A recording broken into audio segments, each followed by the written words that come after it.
ज्या ऐतिहासिक क्षणाची आपण वाट पाहत आहोत, मी त्या दोन्ही नेत्यांना विनंती करतो, त्यांनी ह्या मंचावर यावं आणि मराठीचा आवाज किती बुलंद आहे ते दाखवून द्यावं.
हमारे heart of Mumbai news channel को सब्सक्राइब करें और बेल आइकन दबाना ना भूलें. विनंती करतो की आपण स्थानापन्न व्हावं.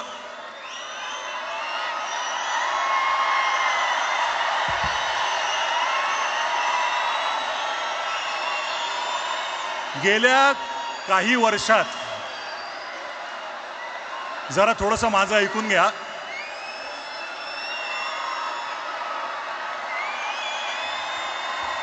बरं का, तुमच्या मनातले काही शब्द बोलतोय आम्ही.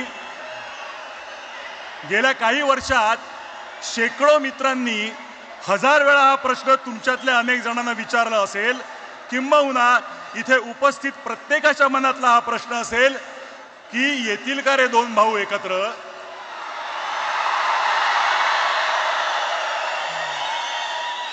कोणी दोघांशी बोलून होईल का हो काही. पण असं दुसऱ्या तिसऱ्याने बोलून ऐकणार असतील तर ते ठाकरे कसले. त्यांना स्वतःला पटलं तरच ते ती गोष्ट करणार, आणि त्यांना पटणार एका मंचावर आणणारं एक निमित्त घडलं. मराठी भाषेवर अन्याय करण्याचा प्रयत्न झाला आणि हे दोन वाघ चवताळून उठले. मराठी अभिजात भाषा होतीच, आहे आणि असेल, पण मागल्या दाराने तिसरी भाषा घुसवून माय मराठी संपवण्याचे डावपेच सुरू झाले.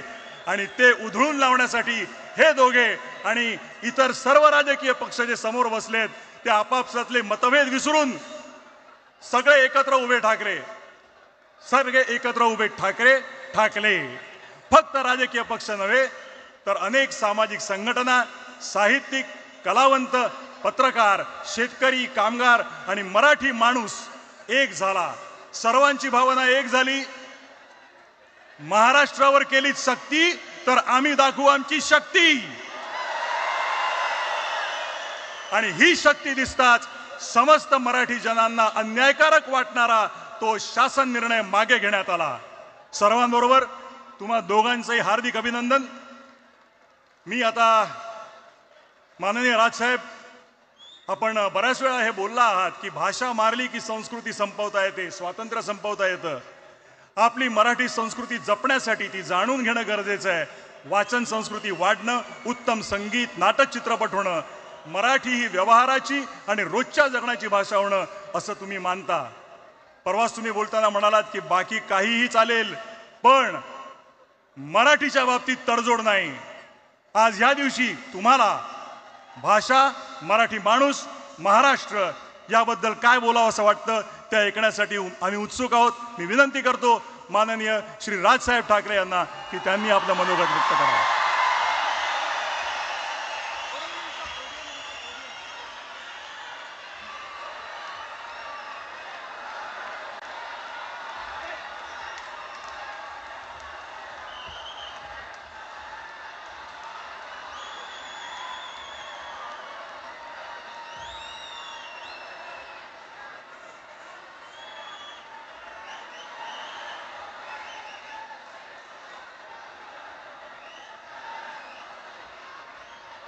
चेक.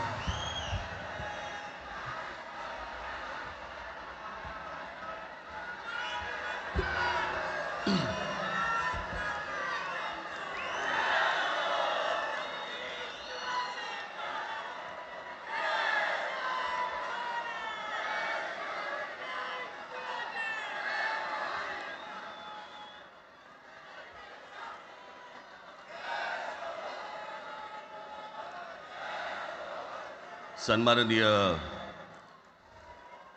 उद्धव ठाकरे,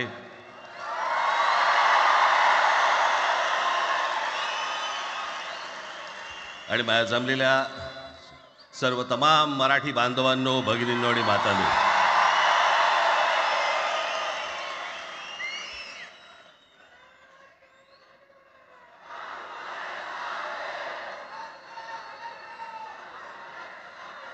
खरं तर दोघांची भाषणं संपली ना की एकत्र आरोळ्या ठोका.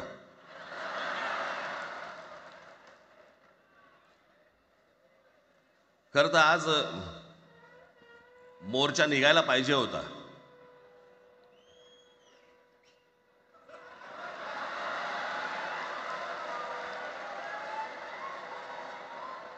तोंडानेच आहे ना.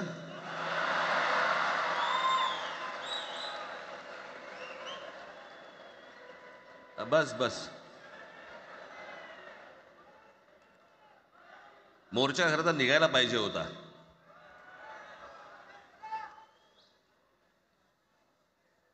मराठी माणूस कसा सर्व बाजूने एकवटतो याचं एक चित्र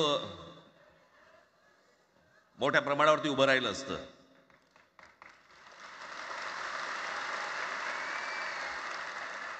पण नुसत्या मोर्चाच्या चर्चेनेच माघार घ्यावी लागली.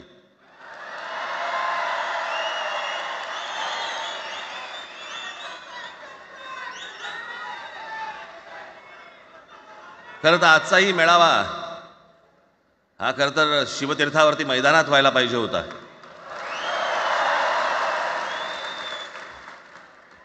मैदान ओसंडून वाहिलं असतं अख्खं.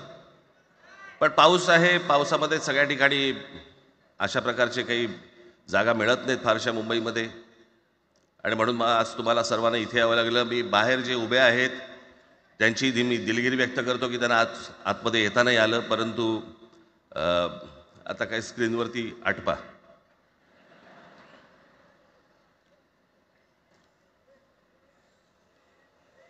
मी माझ्या मुलाखतीमध्ये एक म्हटलं होतं की ज्याच्यातनं या सगळ्या गोष्टी खरं तर सुरू झाल्या, आणि मी असं म्हटलं होतं की कोणत्याही वादापेक्षा आणि कुठच्याही भांडणापेक्षा महाराष्ट्र मोठा आहे.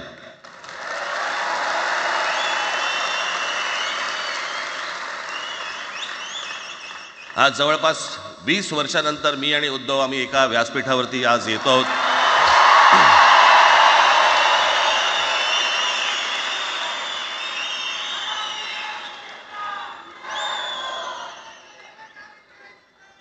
जे माननीय बाळासाहेबांना जमलं नाही, जे अनेकांना जमलं नाही आम्हाला दोघांना एकत्र आणायचं, ते देवेंद्र फडणवीसला जमलं.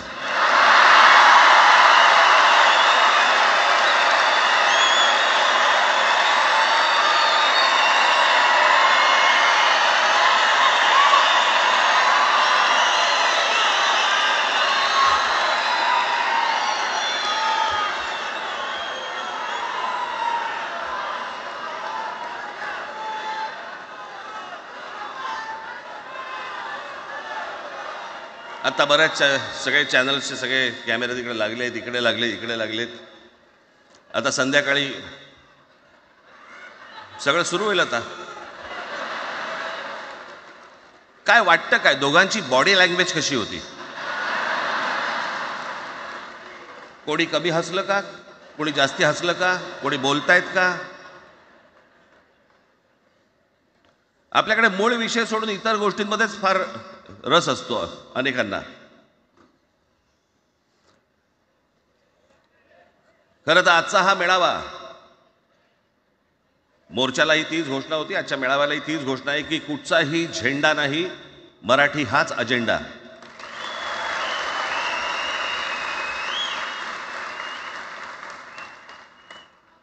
माझ्या मराठीकडे, माझ्या महाराष्ट्राकडे वेडावाकड्या नजरेने पाहायचं नाही कोणी.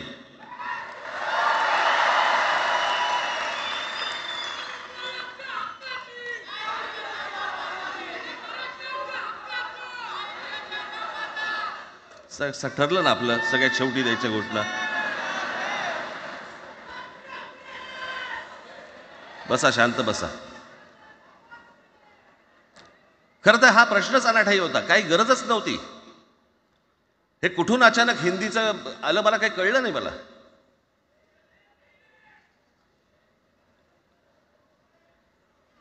आणि हिंदी कशासाठी? हिंदी कोणासाठी? हिंदी त्या लहान लहान मुलांवरती जबरदस्ती करताय तुम्ही.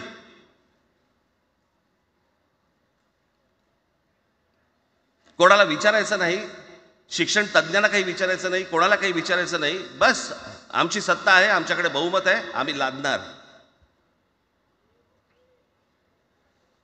तुमच्या हातात सत्ता असेल ती विधान भवनात,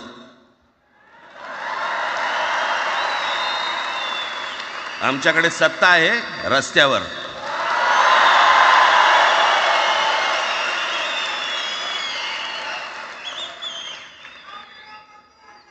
एक पत्र लिहिलं, 2 पत्र लिहिली, नंतर ते दादा भुसे माझ्याकडे आले. मला म्हणाले की आम्ही काय म्हणतो एवढं समजून तर घ्या, एवढं काय म्हणतो एवढं ऐकून तर घ्या. म्हटलं दादा तुम्हाला एक गोष्ट सांगतो, तुम्ही काय सांगता ते ऐकून घेईन पण ऐकणार नाही.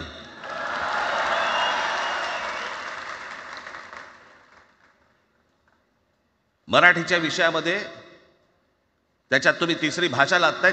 त्रिभाषा सूत्र, कुठलं त्रिभाषा सूत्र आणलं? त्रिभाषा सूत्र ज्या वेळेला आलं ते फक्त सेंट्रल गव्हर्नमेंट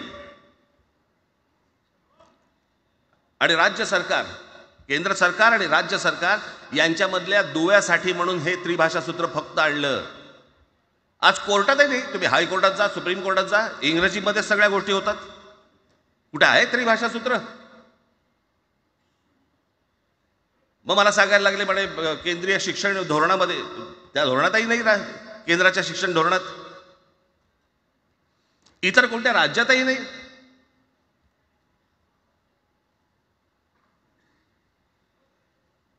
महाराष्ट्रात प्रयोग करून पाहिला तरी दक्षिणेची राज्य तर हिंग लावून विचारत नाही त्यांना. पण महाराष्ट्र ज्या वेळेला पेटून उठतो त्यावेळेला काय घडतं आणि काय होतं हे आज राज्यकर्त्यांना समजलं असेल. त्याशिवाय का माघार घेतली?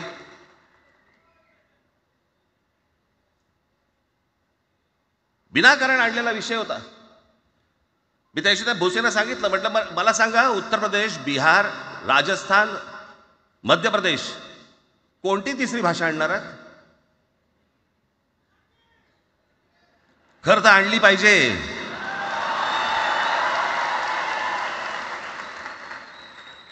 गंमत बघा, हिंदी भाषिक राज्य आहेत ती आर्थिकदृष्ट्या मागास, आणि हिंदी न बोलणारी जी राज्य आहेत ती आर्थिकदृष्ट्या प्रगत, आणि वर आम्ही हिंदी शिकायचं. यांना हिंदीतून राज्य नाही सांभाळता आली, यांना राज्यांचा विकास नाही करता आला. जे हिंदी बोलत नाहीत त्या राज्यांमध्ये, हिंदी बोलत असलेल्या राज्यांमधनं नोकरी धंद्यासाठी लोक इकडे येत आहेत आणि हे म्हणतात हिंदी शिका. कोणासाठी शिकायचं?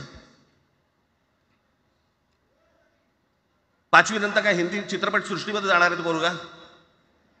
कोणासाठी शिकायचं? हिंदी भाषेबद्दल मला वाईट नाही वाटत, भाषा कोणतीही श्रेष्ठच असते, उत्तमच असते. मग ती मराठी असेल, गुजराती असेल, तामिळ असेल, पंजाबी असेल, बंगाली असेल, हिंदी असेल, अजून कुठचीही असेल. एक भाषा उभी करायला खूप प्रचंड तपश्चर्या लागते, खूप लोकांची मेहनत असते.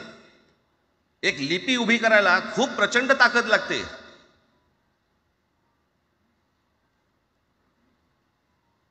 अशाच भाषा काय उभ्या राहत नसतात.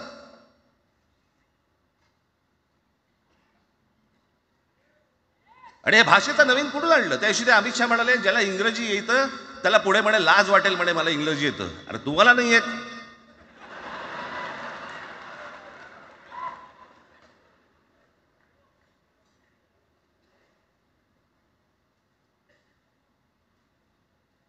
या संपूर्ण हिंद प्रांतावरती 125 वर्ष 1400 वर्ष मराठ्यांनी राज्य केलं.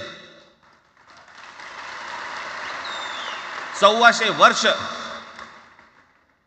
इतक्या राज्यांवरती आम्ही राज्य केलं. तो त्यावेळेला राज्यच नव्हती, पण जे प्रदेश होते त्याच्यावरती राज्य केलं. आम्ही मराठी लादली गुजरातवरती, मध्य प्रदेशवरती, राजस्थानवरती, पंजाबवरती, इतर सगळ्या प्रांतांवरती जिथे जिथे म्हणून अटोकपर्यंत पोहोचले होते मराठा साम्राज्य, आम्ही लादली. अरे हिंदी भाषा आहे 200 वर्षापूर्वीची भाषा आहे, महाराजांच्या काळात पण नव्हती.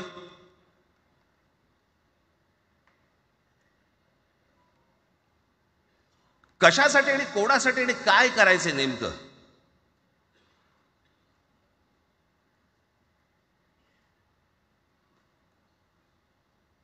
यांनी फक्त चाचपडून पाहिलं, चाचपडून. मुंबई स्वतंत्र करता येते का याच्यासाठी अगोदर जरा थोडंसं भाषेला डिवचून बघू. महाराष्ट्र शांत राहिला तर पुढे ते पाऊल टाकू.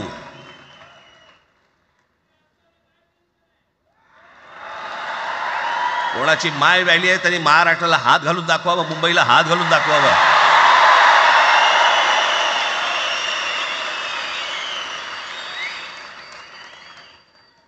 त्या मजाक वाटला काय? आम्ही शांत आहोत याचा अर्थ गांडू नाही आहोत.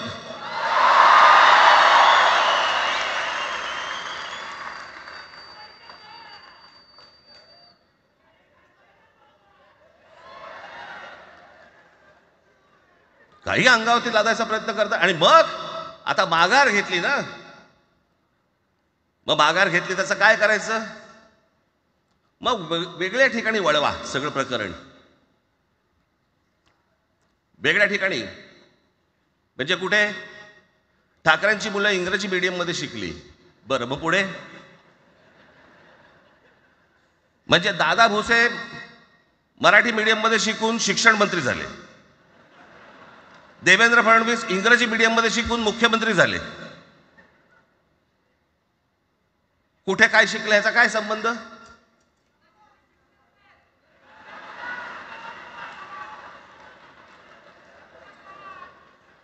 अहो कोणाकोणाची मुलं इथे परदेशामध्ये शिकतायत, याद्या आहेत आमच्याकडे. त्याचं काय करणार आहात तुम्ही? आणि त्याच्यातल्या त्याच्यात मंत्रिमंडळातल्या एक एक मंत्र्याचं हिंदी आहे का? फेफरं येईल, फेफरं.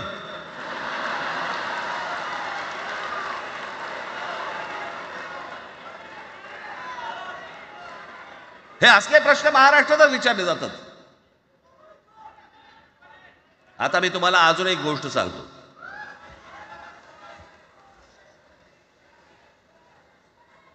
आम्ही मराठी मीडियम मध्ये शिकलो, हो शिकलो.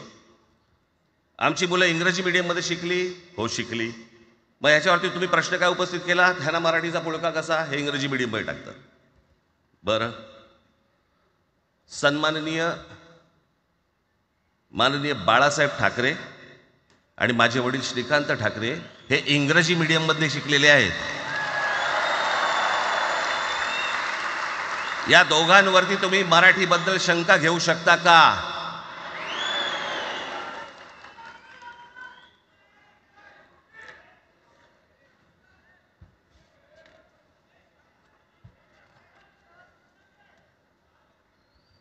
Lalkrishna Advani Saint Patrick high school Christian missionary school मध्ये शिकले.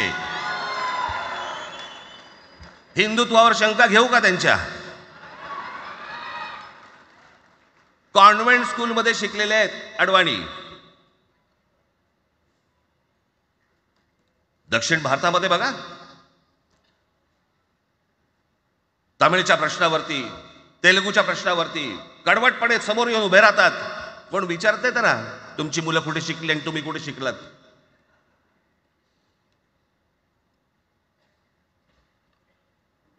उद्या मी हिब्रू भाषेत शिकीन आणि मराठीपणाचा कडवट अभिमान बाळगीन. काय प्रॉब्लेम आहे?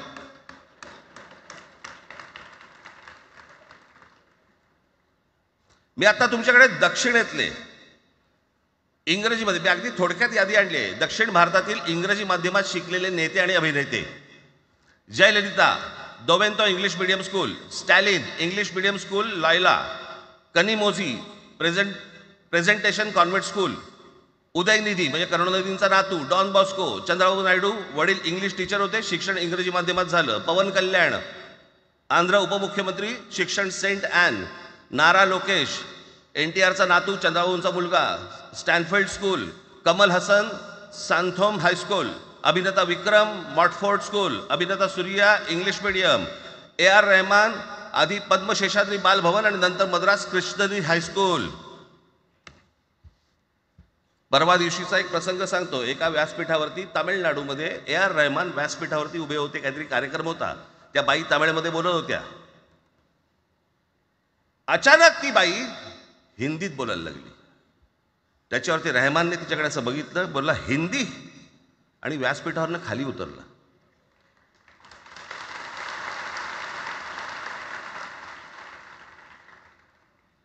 तुमचा कडवटपणा हे तुम्ही शिक्षण कुठे घेतले याच्यावरती नसतो, तो कडवटपणा तुमच्या आतमध्ये असावा लागतो. म्हणजे बाळासाहेब इंग्रजी मीडियममध्ये शिकले, इंग्रजी वर्तमानपत्रामध्ये व्यंगचित्र काढायचे, पण मराठीचा अभिमान याच्या बाबतीत कधी तडजोड नाही केली.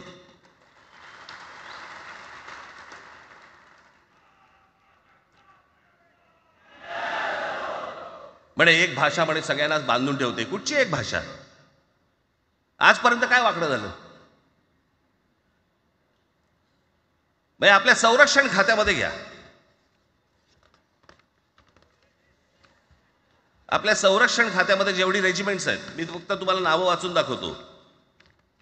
मद्रास रेजिमेंट आहे, राजपुताना रायफल्स आहे, राजपूत रेजिमेंट आहे, डोगरा रेजिमेंट आहे, सीख रेजिमेंट आहे, जाट रेजिमेंट आहे, पॅराशूट रेजिमेंट आहे, पंजाब रेजिमेंट आहे, ग्रेनेडियर्स आहेत, सीख लाईट इन्फंट्री आहे, मराठा लाईट इन्फंट्री आहे, गढवाल रायफल्स आहे, कुमाऊ रेजिमेंट आहे, आसाम रेजिमेंट आहे, बिहार रेजिमेंट आहे, महार रेजिमेंट आहे, जम्मू काश्मीर रायफल्स आहे, जम्मू आणि काश्मीर लाईट इन्फंट्री आहे, नागा रेजिमेंट आहे, गोरखा रायफल्स आहे, गोरखा रायफल्स आहे, त्याच्यानंतर तुमचं लडाख स्काउट्स आहे, अरुणाचल स्काउट्स आहे, सिक्कीम स्काउट्स आहे. इतक्या राज्यांच्या आज आपल्या संरक्षण खात्यामध्ये लोक आहेत आणि इतक्या रेजिमेंट्स आहेत. शत्रू दिसला की एकत्र तुटून पडतात ना.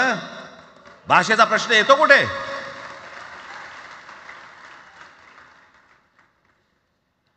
या देशामध्ये जेव्हा भाषावार प्रांतरचना झाली तीच या गोष्टींसाठी झाली ना, की प्रत्येक भाग तसे भाषांचे होते म्हणून. मग या सगळ्या गोष्टी का सुरू केल्यात तुम्ही? कशासाठी सुरू केल्यात? काय याच्या मागचं राजकारण? आत्ता सांगून ठेवतो. आज तुम्ही सगळेजण मराठी म्हणून एकत्र आलात. आज महाराष्ट्रामधला तमाम मराठी आज मराठी म्हणून एकत्र आला. टाळ्या वाजू नका. मी काय सांगतोय नीट ऐका. याचा पुढचं राजकारण ह्यांचं पुन्हा तुम्हाला जातीमध्ये विभागायला सुरुवात करतील. पुन्हा हे जातीचं कार्ड खेळायला सुरुवात करणार.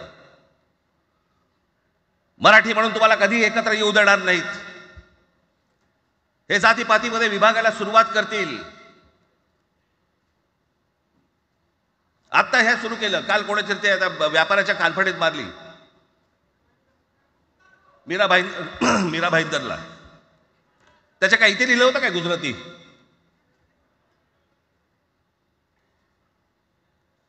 पण एवढंही आपल्याकडे काही जे चॅनलमध्ये, मराठी नाही इतर चॅनलमध्ये, हिंदी आणि याच्यात गुजराती माणसाला मारला.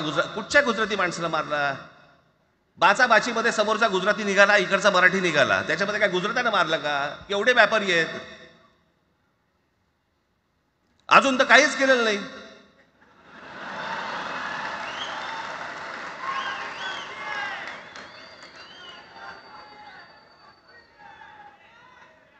अर्थात त्यांना मराठी आली पाहिजे याच्याबद्दल वाद नाही. विनाकारण उठसूट काय मारामारी करायची गरज नाही आणि मारायची गरज नाही. पण जर जास्ती नाटकं केली तर कानाखाली आवाज काढलाच पाहिजे तुम्ही. पण चूक त्यांची असली पाहिजे. आणि एका गोष्टीचं लक्षात ठेवा, अशी कधी गोष्ट कराल त्याचे व्हिडिओ काढू नका.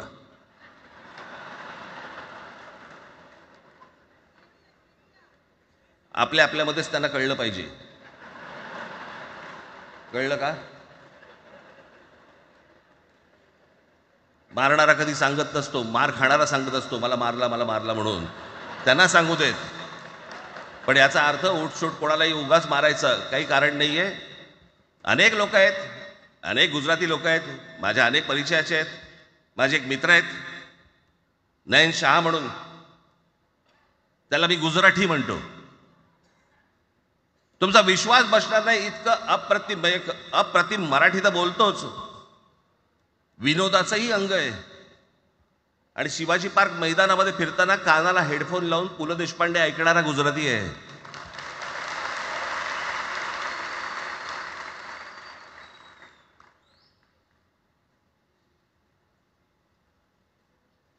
मी मगाशी तुम्हाला सांगितलं की हे मराठीचं बाळकडू, आमच्यासाठी ते बाळकडूच होतं.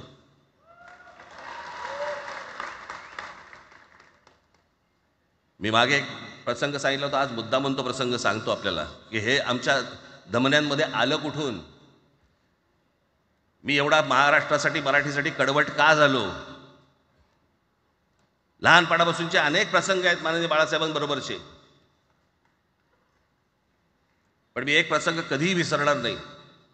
आणि तो 1999 सालचा आहे. त्या 1999 साली शिवसेना भारतीय जनता पक्षाची युती सरकार येणार नाही अशी परिस्थिती होती.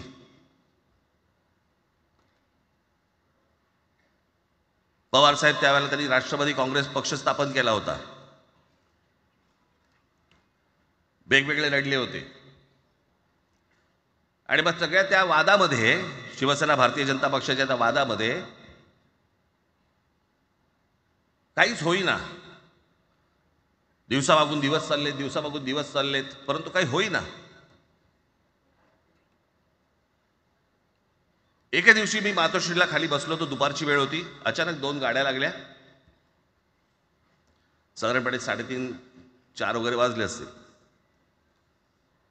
ते जरा वेळेला नाव विसरतो मी, कोणाचं कोणतो जावडेकर, प्रकाश जावडेकर आणि काही मंडळी आली. मला म्हणाले, राज बाळासाहेबांना अर्जंट भेटायचं आहे. म्हटलं आत्ता ते भेटणार नाही. म्हटलं ती त्यांची झोपायची वेळ आहे. नाही म्हणे अर्जंट आहे. म्हटलं नाही भेटणार. म्हटलं मी तुम्हाला सांगतो. म्हटलं काय विषय काय. म्हटलं मी बोलायचं काम करतो. म्हटलं काय विषय काय. आणि त्यांना सांगा मुख्यमंत्री पदाचा विषय झालेला आहे. म्हटलं अच्छा, अरे वा. म्हटलं काय झालं. सुरेशदादा जैन यांना दोन्ही बाजूने आम्ही ठरवलंय की त्यांना मुख्यमंत्री करायचं. एवढं फक्त बाळासाहेबांना सांगायचं.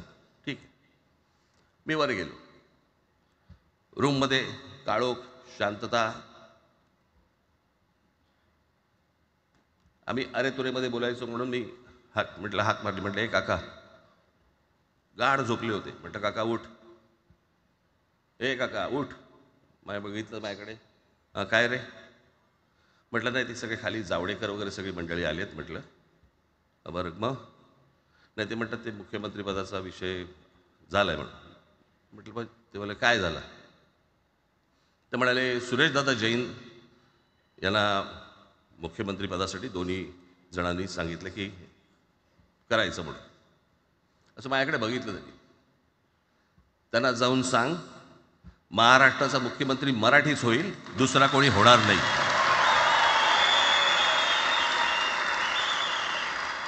मराठी या एका विषयासाठी मला तिकडे कळलं की या माणसाने सत्तेवर लाथ मारली.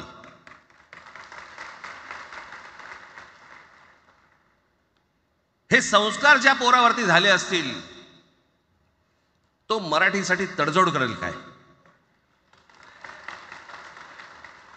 बाकी सगळ्या युत्या आघाड्या सगळ्या कुठच्याही गोष्टी होत राहतील.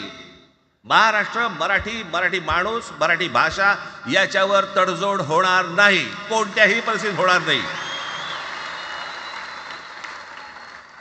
याच्या पुढे देखील तुम्ही सर्वांनी सावध असणं पण गरजेचं आहे आणि सतर्क असणं पण तेवढंच गरजेचं आहे. पुढे पुढे काय काय गोष्टी घडतील, काय काय गोष्टी होतील कल्पना नाही, परंतु मला असं वाटतं की ही मराठीसाठीची एकजूट ही कायम राहावी आणि महाराष्ट्रामध्ये माननीय बाळासाहेबांचं जे स्वप्न होतं ते पुन्हा साकारावं अशी एक आशा, अपेक्षा आणि इच्छा व्यक्त करतो आणि आपल्या सर्वांची मी रजा घेतो. धन्यवाद. जय हिंद, जय महाराष्ट्र. धन्यवाद राजसाहेब. मला हे सांगा, आपल्या सगळ्यांपेक्षा आज जास्त आनंदी कोण झालं असतं? आपल्या सगळ्यांपेक्षा आज जास्त आनंदी कोण झालं असतं? ज्यांनी मराठी माणसाला उभं केलं ते हिंदू हृदय सम्राट माननीय बाळासाहेब. आज त्यांची पुढची पिढी इथे मंचावर एकत्र येऊन मराठीचा गजर पुन्हा एकदा करते आहे आणि त्या आजोबांचे 2 लाडके नातू आज आपल्या समोर मराठीचा झेंडा पुढे नेण्यासाठी सज्ज झालेले दिसत आहेत. अमित ठाकरे इकडे उपस्थित आहेत, आदित्य ठाकरे उपस्थित आहेत. मी त्यांचंही स्वागत करतो. या वास्तूला NSCI डोम असं म्हणतात, पण इथे आज देश पाहतोय मराठी भाषेवर होणाऱ्या अन्यायाविरुद्ध पेटलेला मराठी जनमानसाचा आगडोंब. या सर्व मराठी प्रेमींना आता उत्सुकता आहे माननीय शिवसेना पक्षप्रमुख श्री उद्धव बाळासाहेब ठाकरे हे काय बोलतील. मी त्यांना विनंती करतो की त्यांनी आपलं मनोगत व्यक्त करावं.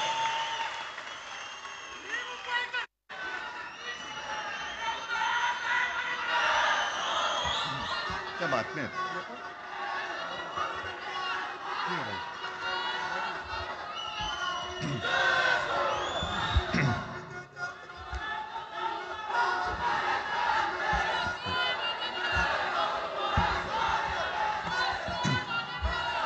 बऱ्याच वर्षानंतर राज आणि माझी भेट व्यासपीठावरती झाली. आता पंचायत अशी आहे की त्यांनी मला सन्माननीय उद्धव ठाकरे असं बोललेलं आहे.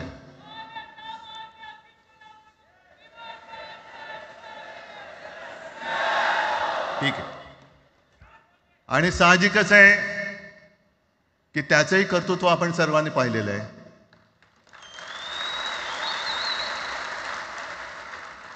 म्हणून माझ्या भाषणाची सुरुवात करताना सन्माननीय राज ठाकरे आणि जमलेल्या माझ्या तमाम मराठी हिंदू बांधवांनो, भगिनींनो आणि मातांनो,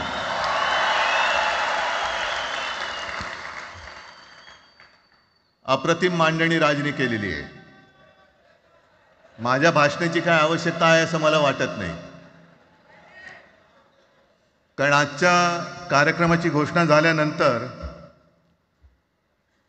साहजिकच आहे सगळ्यांचं लक्ष हे आज भाषणाकडे आहे. पण वैयक्तिक मला असं वाटतं की आज आमच्या भाषणांपेक्षा आमचं एकत्र दिसणं हे महत्त्वाचं आहे. सर्वप्रथम इकडे समोर सगळेजण बसलेत, ज्यांनी ज्यांनी मराठी भाषेसाठी पक्षभेद विसरून एक मराठी माणसाची वज्रमूठ दाखवली, त्या सगळ्यांना धन्यवाद देतोय. दीपक पवार पण त्याच्यात आहेत, सगळेच आहेत, मुणगेकर साहेब आहेत, सुप्रियाताई आहेत, सगळेच आहेत. कोणाकोणीची नाही. महादेवराव बसले. महादेवराव आपल्याला सुद्धा बऱ्याच वर्षांनी पाहिजे. काय वेळेला काय जानकर बी अनजान होते, असं होतं. पण एक गोष्ट नक्की की आमच्या दोघांमध्ये जो काही अंतरपाठ होता तो आनाजी पंतांनी दूर केला.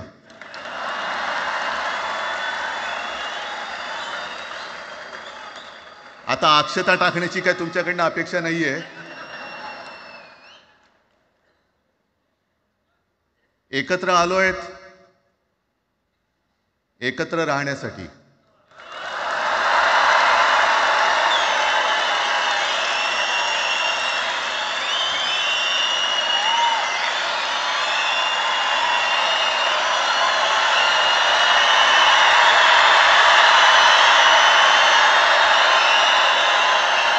आणि मला कल्पना आहे, आज मला कल्पना आहे की अनेक बुवा महाराज हे बिझी आहेत. कोण लिंब कापतंय, कोण टाचण्या मारतंय, कोण गावी जाऊन अंगारे दुपारे करत असेल, रेडे कापत असतील.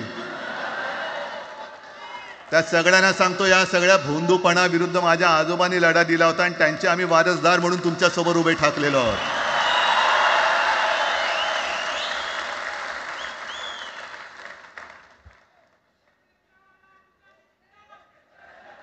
नाही, हे सगळं आपणच करून ठेवलेलं आहे.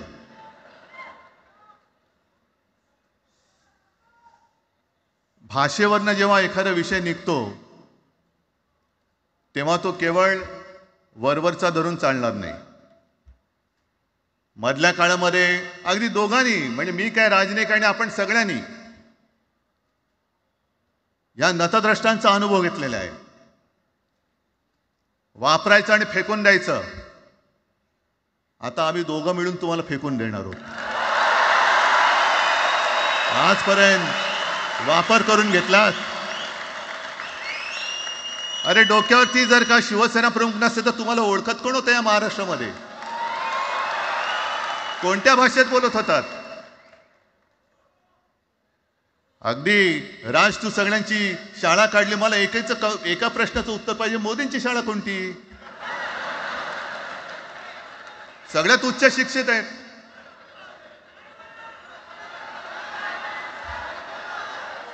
पण हे जे काय यांची मध्यंतर मी बोललो ना, भाजप ही अफवांची फॅक्टरी आहे.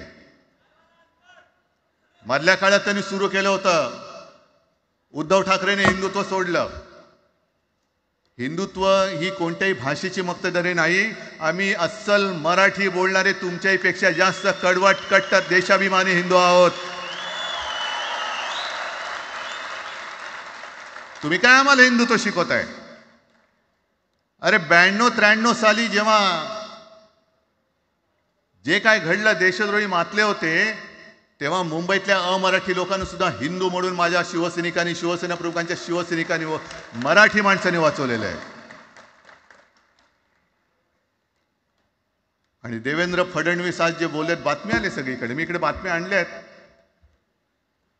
भाषेच्या नावाखाली गुंडगिरी सहन केली जाणार नाही. जर महाराष्ट्रामध्ये मराठी माणूस न्याय मागण्यासाठी आंदोलन करत असेल आणि त्याला जर का तुम्ही गुंड म्हणत असाल तर आम्ही गुंड आहोत. आम्ही गुंड. न्याय मागणं म्हणजे गुंडगिरी नाहीये. आणि जर का गुंडगिरी केल्याशिवाय तुमच्या दरबारी न्याय मिळत नसेल तर आम्ही गुंडगिरी करूच.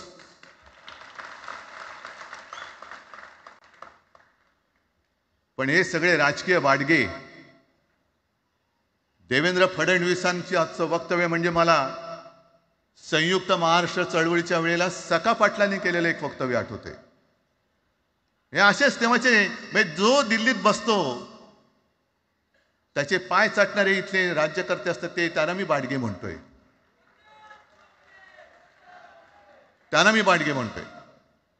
कारण संयुक्त महाराष्ट्र चळवळीमध्ये मुंबई आपल्याला आपण मिळवली. आपण म्हणजे आपण मराठी माणसांनी.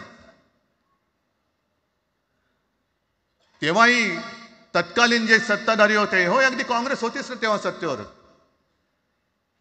मुंबई मराठी माणसाला द्यायला तयार नव्हती. आणि तेव्हा सुद्धा एक मराठी माणूस, म्हणजे आज जे बोलतात ना आम्ही मराठी नाहीत का, अरे तुम्ही नुसतं नावाने मराठी आहात, तुमच्या अंगात मराठी रक्त आहे की नाही आता तपासावं लागेल.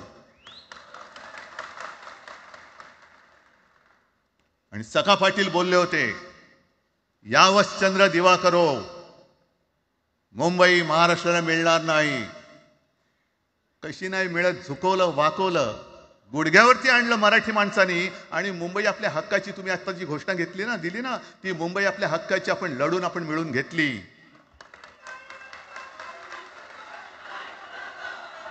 कशासाठी हा सगळा तुम्ही घोळ घालतात?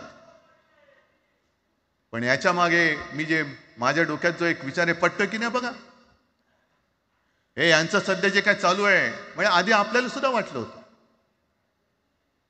कारण तेव्हा काश्मीरमध्ये 370 कलम होतं, ते हटवण्यासाठी शिवसेनेने पाठिंबा दिला. आणि तेव्हा यांनी घोषणा दिली होती, एक निशाण, एक प्रधान, एक विधान. बरोबर आहे, देश एक असला पाहिजे, संविधान एक असलं पाहिजे, निशाण सुद्धा एकच, तो आपला तिरंगा असला पाहिजे. भाजपचं भांडी पुसायचं फडकं असतं कामा नये. ते फडकं म्हणजे आमचा राष्ट्रध्वज नाहीये, पण ते सगळं चाललंय एक एक एक एक. त्याच्यानंतर आता नवीन एक टुमणं काढलं, वन नेशन वन इलेक्शन.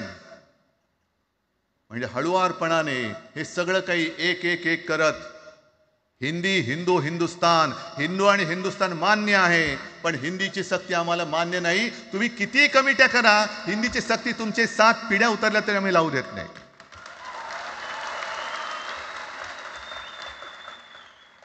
मग एक फेक नरेटिव्ह पसरवायचं. हे उद्धव ठाकरेच्याच काळातलं. अरे उद्धव ठाकरे एवढं काम करत होता, मग पाडलात कशाला गद्दारी करून? का नाही बोंबललात तेव्हा? पण मी अभिमानाने सांगेन, माझ्या मंत्रिमंडळातले सहकारी इकडे बसले, जितेंद्र आव्हाड आहेत, आणखीन कोणी असतील. मी मुख्यमंत्री असताना महाराष्ट्रामध्ये मी मराठीची सक्ती केली होती आणि केलीच, ज्याचा मला अभिमान आहे. काय केलं त्याचं तुम्ही? मराठी भाषा महाराष्ट्रामध्ये सक्तीची करावी लागली. का करावी लागली? कोण आहेत आमच्या मराठीचे दुश्मन? कोण आहेत? पण महाराष्ट्रामध्ये मराठीची सक्ती केल्यानंतर सुद्धा काही लोक कोर्टामध्ये गेले. ती गुंडगिरी नाही होत. पण आता कोणतरी एक तो भेडिया असतं ना त्याचं नाव,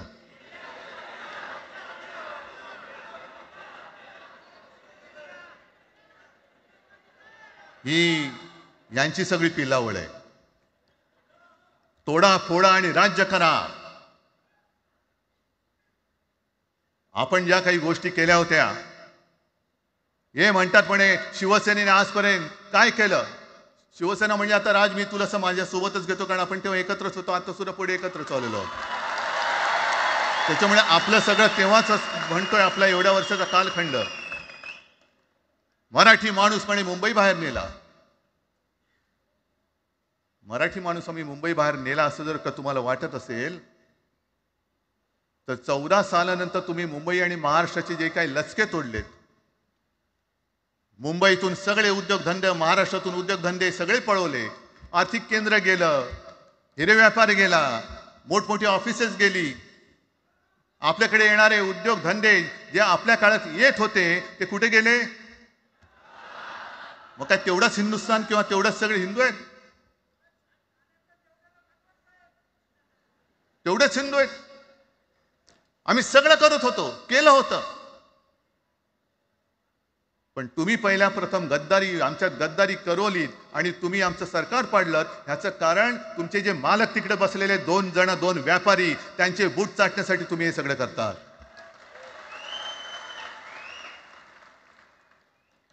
हे इतक्या वर्षाचं सगळं सहन करत करत करत आपण आलो. आपल्या डोळ्यात देखत सगळे लचके तोडले जात आहेत. आपल्या दोघांनाही भांडवलं जात आहे आणि नतद्रष्ट आपल्या डोक्यावरती बसतायत.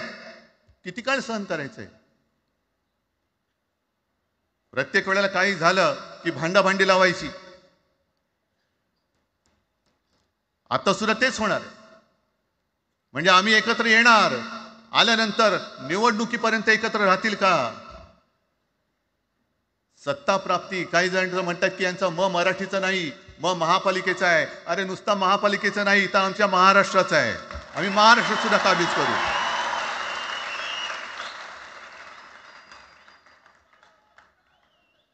आज तर निवडणुका नाही आहेत. आमची सत्तेवरती जे शिवसेना प्रमुखांनी सांगितलं, अरे सत्ता काय, सत्ता येते आणि सत्ता जाते. पण आपली ताकद ही आपल्या एकजुटीमध्ये असली पाहिजे. दर वेळेला संकट आलं की आपण सगळे मराठी एकवटतो आणि संकट गेलं की आपणच एकमेकांमध्ये भांडायला लागतो. आता नको, हा नतद्रष्टपणा आता करायचा नाहीये, अजिबात करायचं नाहीये.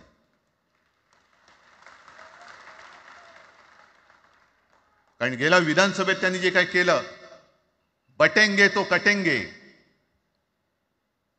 आपल्याला काय वाटलं होतं की हिंदू मुसलमानांमध्ये करतायत. हिंदू मुसलमान तर केलंच, पण त्यांनी खास करून केलं ते मराठी तर मध्ये केलं. म्हणजे यांची नीती आहे ती अशीच आहे जे गुजरातमध्ये त्यांनी केलं. गुजरातमध्ये गेल्या निवडणुकीत एक असा माहोल होता, मला वाटतं मोदी तेव्हा का त्यांच्या नंतर असेल माहित नाही, मला लक्षात नाही. वातावरण असं पेटलं होतं गुजरातमध्ये की बस आता पटेल यांना आपटेल. पण त्यांनी काय केलं बरोबर, पटेलांना भडकवलं, पटेलांना वेगळं केलं आणि पटेल तर सगळं एकत्र केलं. हरियाणामध्ये पण तेच केलं. जाट लोकांना भडकवलं, जाट लोक एकत्र झाले त्यांना वेगळं केलं आणि जाटे तर सगळा जो काही समाज होता तो एकत्र करून तिकडे सत्ता प्राप्त केली. महाराष्ट्रामध्ये तेच केलं. मराठ्यांना उचकवलं आणि मराठी तर सगळा एकत्र केला. बटेंगे तो कटेंगे ही भीती त्यांच्यामध्ये निर्माण केली की बघा ते एकत्र झालेत, तुम्ही जर का फुटलात तर ते तुमच्या डोक्यावर बसतील. झाले एकत्र. मराठी माणूस मराठी माणसाची भांडला आणि दिल्लीचे गुलाम आपल्या डोक्यावरती राज्य करायला लागले. आणि आपण त्यांच्या पालख्या व्हायच्या. नुसते पालख्यांचे भय होणार की तुम्ही कधीतरी आपल्या माय मराठीला पालखीमध्ये सन्मानाने बसवणार आहात. बस झालं, आता यांची जोखड फेकून दिली पाहिजे. एकमेकांमध्ये भांडून त्यांचे जे काही डाव आहेत ते करत असतात. मी पेपरमध्ये बघितलं, काल बघितलं, आज बघितलं. आमचे पंतप्रधान जगभर फिरतायत. काय तो मोठा पट्टा घातलाय, स्टार ऑफ घाना. कुठे आला घाना देश? इकडे घाण आणि तिकडे घाना, स्टार ऑफ घाना. पण एका बाजूला मोदींचा फोटो आणि दुसऱ्या बाजूला माझ्या महाराष्ट्रामधला शेतकरी कर्जबाजारी झालाय, त्याला बैल सुद्धा तर पोसत नाही, बैल मिळत नाही म्हणून त्या नांगराचं जोखड घेऊन तो शेती करतोय. मग एका बाजूला हा शेतकरी त्याच्या खांद्यावरती गळ्यामध्ये ते नांगराचं जोखड आहे आणि तिकडे आमचे पंतप्रधान स्टार ऑफ घाना. लाज वाटली पाहिजे, लाज, खरोखर लाज वाटली पाहिजे. आणि आजच पेपरमध्ये बातमी आले, 2 बातम्या आल्या की लाडक्या बहिणीचं पोर्टल आता बंद, नव्याने नोंदणी होणार नाही. बसा बोंबलत आता. आणि त्याही पेक्षा सगळ्यात भयानक गोष्ट म्हणजे संपूर्ण देशामध्ये सगळ्यात जास्त कर्जबाजारी शेतकरी कुठे असतील तर ते आपल्या महाराष्ट्रामध्ये आहेत. महाराष्ट्र आता थांबणार नाही, कर्ज काढतच राहणार. आणि ही यांची जी काही खेळी आहे, आपापसात भांडवायचं. मी एक साधी गोष्ट केली होती. जितेंद्र, तुम्हाला माहिती असेल, आपण तिकडे चौपाटीला, जिकडे बिर्ला मातोश्री बिर्ला क्रीडा केंद्र काय आहे, मराठी रंगभूमीचं दालन, मराठी रंगभूमीचा इतिहास सांगणारं दालन, त्याची निर्मिती करण्याचे सगळे आदेश वगैरे राज्यात सगळं झालं. आराखडा मंजूर केला मी. आणि 2-3 महिन्यापूर्वी बातमी आली की तो आराखडा यांनी केराच्या टोपलीत टाकला. ती जागा यांच्या मालकाच्या मित्राच्या घशात टाकतात. हा मराठीचा तुमचा अभिमान? मराठी भाषा भवनाची त्याचं भूमिपूजन मी केलं होतं. माझ्या सोबत अजित पवार होते, उपमुख्यमंत्री. कुठे गेलं मराठी भाषा भवन? कुठे गेलं मराठी भूमीचं रंगभूमीचं दालन? का तुम्ही आमची मराठी मारतात? का तुम्ही आमच्यावरती सक्ती करता आहात? अनेकदा सांगितलं की आम्ही कोणत्याही भाषेच्या विरोधात नाही आहोत, पण जर आमच्यावरती सक्ती करण्याचा प्रयत्न केला तर आमची शक्ती काय ती एकदा तुम्हाला अशी दाखवू की पुन्हा तुम्ही कधी डोकंवर नाही काढणार, पुन्हा डोकंवर काढणार नाही. या सगळ्या गोष्टींकडे आपण आज एकत्र आलेलो आहोत. पुन्हा आपल्यामध्ये काड्या घालण्याचे उद्योग होतील, कारण त्यांचा धंदाच तो आहे. एकतर कुठे, मी नेहमी सांगतो, कोणाच्याही लग्नामध्ये भाजपवाल्यानं बोलवू नका. येतील मस्त श्रीखंड बासुंदी पोळ्या बिळ्या खातील आणि त्याला नवरा बायकोत भांडण लावून दुसऱ्या लग्नात जेवायला जातील. बरं, एवढं केलं तरी बरं, नाही तर त्या पोरीलाच पळून घेऊन जातील. कारण ह्यांचं स्वतःच असं काहीच नाहीये. कोणत्याही लढ्यामध्ये कधी भाजपा नव्हता. अगदी संयुक्त महाराष्ट्राच्या चळवळीमध्ये सुद्धा भाजप हा सगळ्यात शेवटी आला आणि 57ची निवडणूक झाल्यानंतर सगळ्यात पहिल्यांदा बाहेर पडला. हे जनसंघ, तेव्हा त्यांचा जो राजकीय नाव होतं जनसंघ, यांच्याकडनं आम्ही देशाभिमान शिकायचा, यांच्याकडनं आम्ही महाराष्ट्राचा अभिमान शिकायचा. आणि आम्ही आपापसात भांडून ह्यांना सगळं काही बहाल करून टाकायचं, या सगळं विकून टाका, सगळा सत्यानाश करून टाका. अरे आपली मुंबईच्या शिंदड्या उडवल्या जात आहेत. अख्खी मुंबई कोणाच्या घशात घालतायत? कोणाच्या? बघत बसायचं सगळं. म्हणजे आज सगळ्यात जास्त जर कोणी जमिनीचा मालक मुंबईमध्ये असेल तो यांच्या मालकाचा मित्र आहे, अदानी. कोणाची जागा? कोणी रक्त सांडलं? कोणी ते हुतात्मा स्मारकाला वंदन करताना सुद्धा आपल्याला लाज वाटली पाहिजे. अरे त्यांनी तर रक्त सांडलं, बलिदान केलं, पण त्यांनी रक्त सांडून मिळून गेलेली मुंबई जर का आपण राखू शकणार नसू तर आपल्याला लाज वाटली पाहिजे, शरम वाटलं पाहिजे. म्हणून त्या रक्ताची शपथ घेऊन मुंबई आणि मराठीच्या रक्षणासाठी आपल्याला उभं राहायला पाहिजे. ठीक आहे, असतील, होते मत, पटली होती, पटले नसतील, पण याच्या पुढे मराठी आणि महाराष्ट्र धर्माचं रक्षण करणं आमचा हनुमान चालीसाला विरोध नाहीये, पण मारुती स्तोत्र आम्हाला का विसरायला लावताय? मारुती स्तोत्र आहे ना, भीमरूपी महारुद्रा. आमचा जय श्रीरामला विरोध नाहीये, पण भेटल्या म्हटल्यानंतर राम राम हे म्हणणारे आम्हीच मराठी. हे तुम्ही आता जय श्रीरामची घोषणा द्यायला लागलात, पण जय जय रघुवीर समर्थ सांगणारे समर्थ रामदास त्यावेळेला आमचे होऊन गेले. त्यांनी आम्हाला पहिल्यांदा रामाची भक्ती शिकवली. त्याच्यामुळे यांचा काही आगा नाही, पिछा नाही. राजकारणातले हे व्यापारी आहेत, वापरा आणि फेका. तो एक गद्दार काल एक बोललाय, जय गुजरात.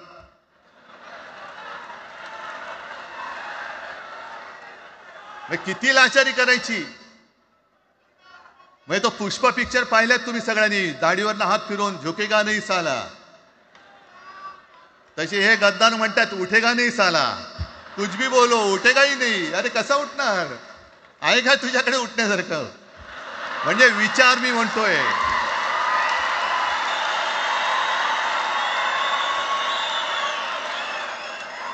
अरे विचार वगैरे मी म्हणतोय.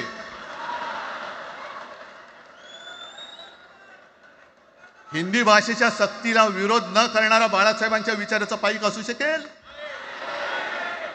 आपला मालक आला म्हणून त्याच्यासमोर जय गुजरात म्हणणारा आपल्या बाळासाहेबांच्या विचाराचा पाईक असू शकेल? मग आता जे मला वाटतं कुठल्या एबीपीचं होतं ना, उघडा डोळे बघा नीट. डोळे उघडलेत, पण आत्ता जर का डोळे उघडले नाही तर पुन्हा कधी उघडण्याची वेळ येणार नाही, कायमचे मिटून जातील. आत्ताच डोळे उघडा, आत्ताच जागे व्हा. आणि आत्ता आलेली जाग जर का जाणार असेल तर मग मात्र स्वतःला मराठी आईची मुलं म्हणू नका, अजिबात म्हणू नका. आणि शिवसेना प्रमुखांनी जे काही शिकवलं, एक तर कोणावर अन्याय करू नका, पण तुमच्या अंगावर जर का कोणी हात उगारला तो हात जागेवरती ठेवू नका.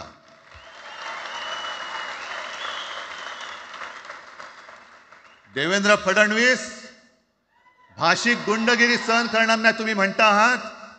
मला एक मराठी माणूस असा दाखवा की जो आपल्या देशात इतर राज्यामध्ये जाऊन गुंडगिरी करू शकतो, हिम्मत आहे त्याची? एक मराठी माणूस दाखवा. पण तुमचे सगळे चेले चपाटे उठतायत, कोणावरही आरोप करतायत, तमाशे करतायत.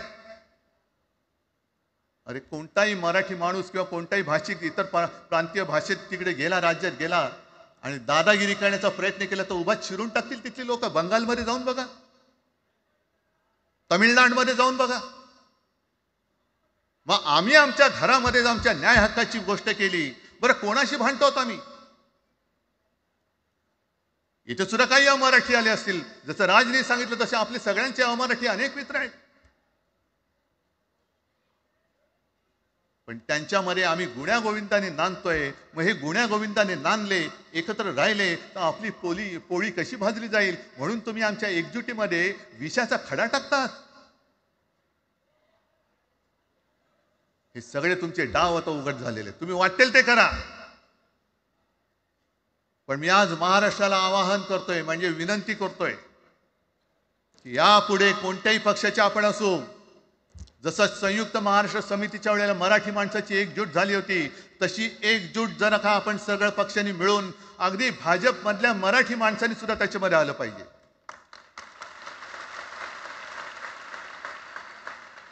का नाही यायचं? ज्या राज्यामध्ये राहता, ज्या मातीमध्ये तुम्ही जन्माला आलात, ज्या आईच्या पोटी जन्म घेतलात, तिचे उघड उघड जर का हे धिंडोडे काढणार असतील आणि आपण आपले पक्षीय भेदाभेद घेऊन त्यांना पायघड्या घालणार असू, तर असं शंडाचं जीवन जगण्यापेक्षा मेलेलं बरं.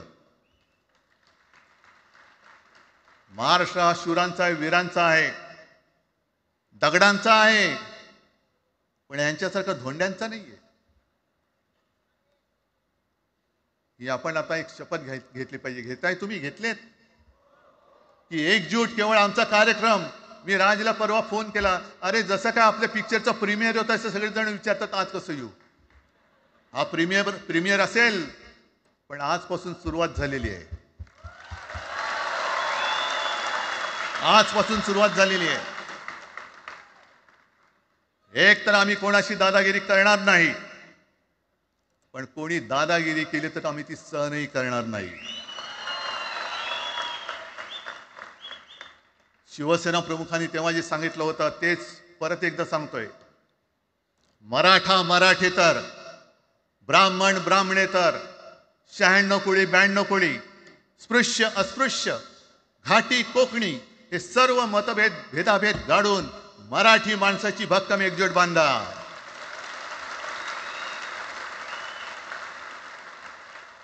आणि शेवटी एक आवाहन करतो, हे सगळ्या मराठी माणसांना आणि मराठी प्रेमींना आहे, तुटू नका, फुटू नका आणि मराठी ठसा पुसू नका.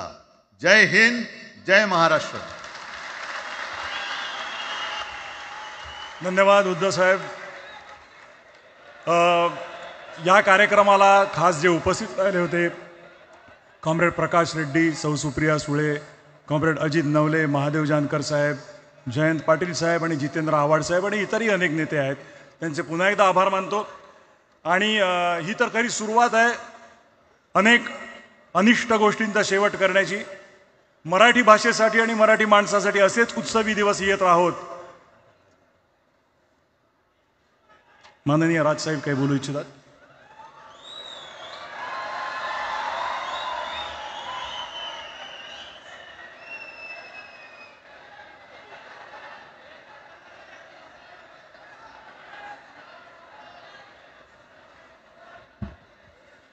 मला माफ करा, मगाशी माझ्या भाषणामध्ये त्या ओघात जे पक्ष या सगळ्या लढ्यामध्ये सामील झाले त्यांची नावं घ्यायला मी विसरलो.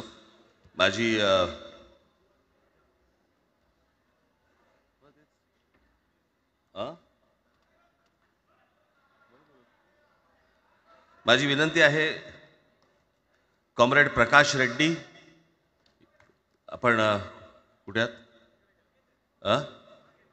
मागे. बरं. सौ सुप्रियाताई सुळे, आपण कृपा करून व्यासपीठावरती यावं. कॉम्रेड अजित नवले, जितेंद्र आव्हाड,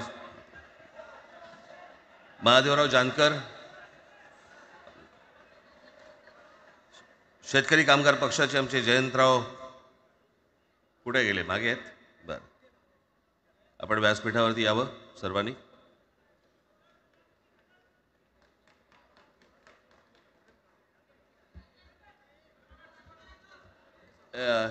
हे काढा सोड.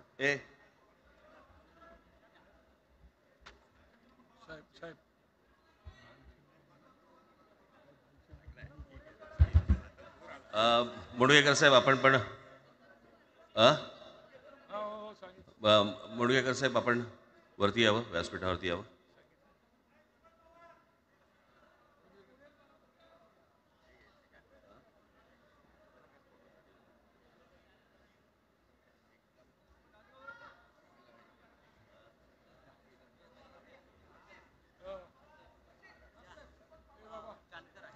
दीपक पवार इथे आहेत का? त्यांनीही कृपया मंचावरती यावं. दीपक पवार.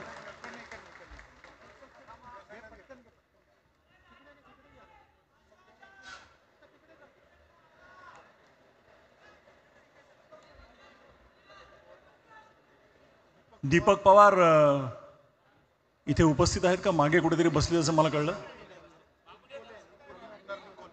आणि आमदार निकोले इथे आले, त्यांनाही मी विनंती करतो. हा, दीपक पवार आले आले झाले. दीपक पवार आले.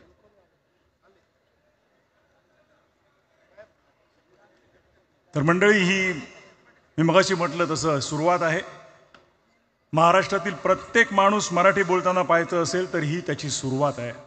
मी निमंत्रकांतर्फे आपल्या सर्वांचे आभार मानतो. सर्व पक्षांच्या प्रतिनिधींचे, नेत्यांचे, सगळ्यांचे आभार मानतो निमंत्रकांच्या वतीने. मराठी भाषेसाठी आणि मराठी माणसासाठी असेच उत्सवी दिवस येत राहोत आणि महाराष्ट्राची नेहमीच प्रगती होवो अशी सदिच्छा व्यक्त करून आणि आयोजकांचे आणि उपस्थित सर्व मराठी जनांचे आभार मानून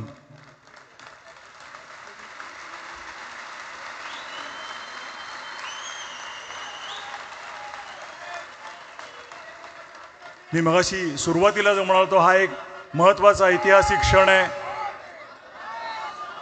या ऐतिहासिक क्षणाचे आपण सगळे साक्षीदार आहोत.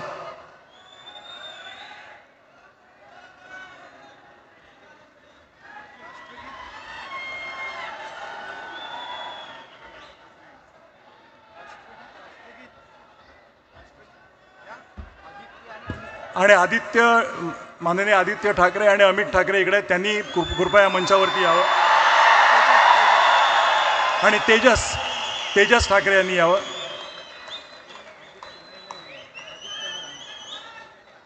आदित्यजी आणि अमितजी ठाकरे.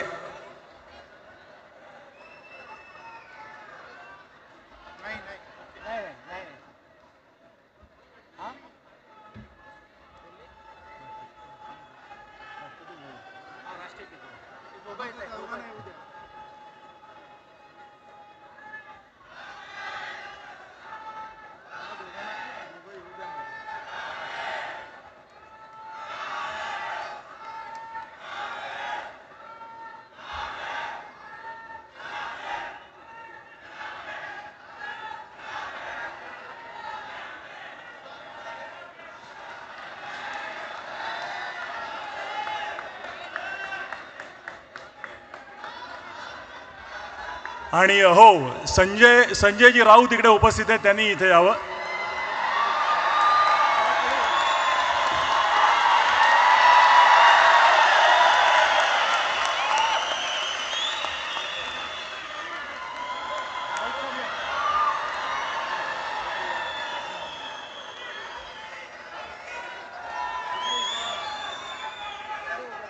मला वाटतं ह्यापेक्षा म्हणजे आपण तर आता मी मगाशी म्हटलं त्याप्रमाणे आवाज कुणाचा? आवाज मराठीचा. आवाज मराठीचा. आवाज कुणाचा? धन्यवाद. आणि आता मी विनंती करतो की राष्ट्रगीताची धून आपण लावूया आणि आपण हा कार्यक्रम संपल्याचं जाहीर करूया. राष्ट्रगीतासाठी सगळ्या जणांनी शिस्तीत उभं राहावं ही नम्र विनंती.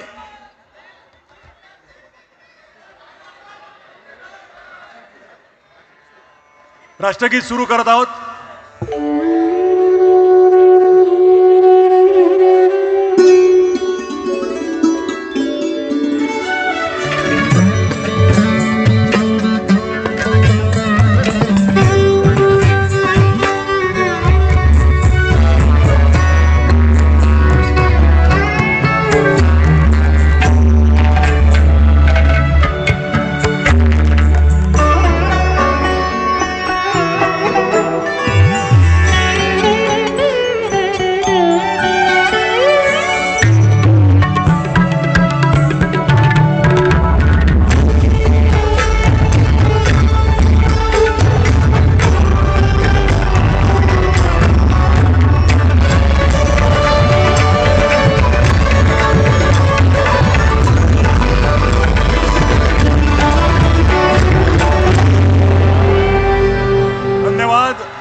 आयोजकांचे आणि उपस्थित सर्व मराठी जनांचे आभार मानून आजचा हा भव्य कार्यक्रम संपल्याचं मी जाहीर करतो. आपल्या सर्वांचे आभार मानतो. सर्व पोलिसांचे, पत्रकार आणि हो, जी मंडळी बाहेर आली आणि आतमध्ये येऊ शकली नाहीत त्यांच्याबद्दल दिलगिरी व्यक्त करून त्यांचेही आभार मानतो. आणि तमाम महाराष्ट्रीय जनतेचं या दिवशी मी अभिनंदन करतो आणि आभार मानतो. सर्वांचे आभार मानून हा कार्यक्रम संपल्याचं मी जाहीर करतो. धन्यवाद.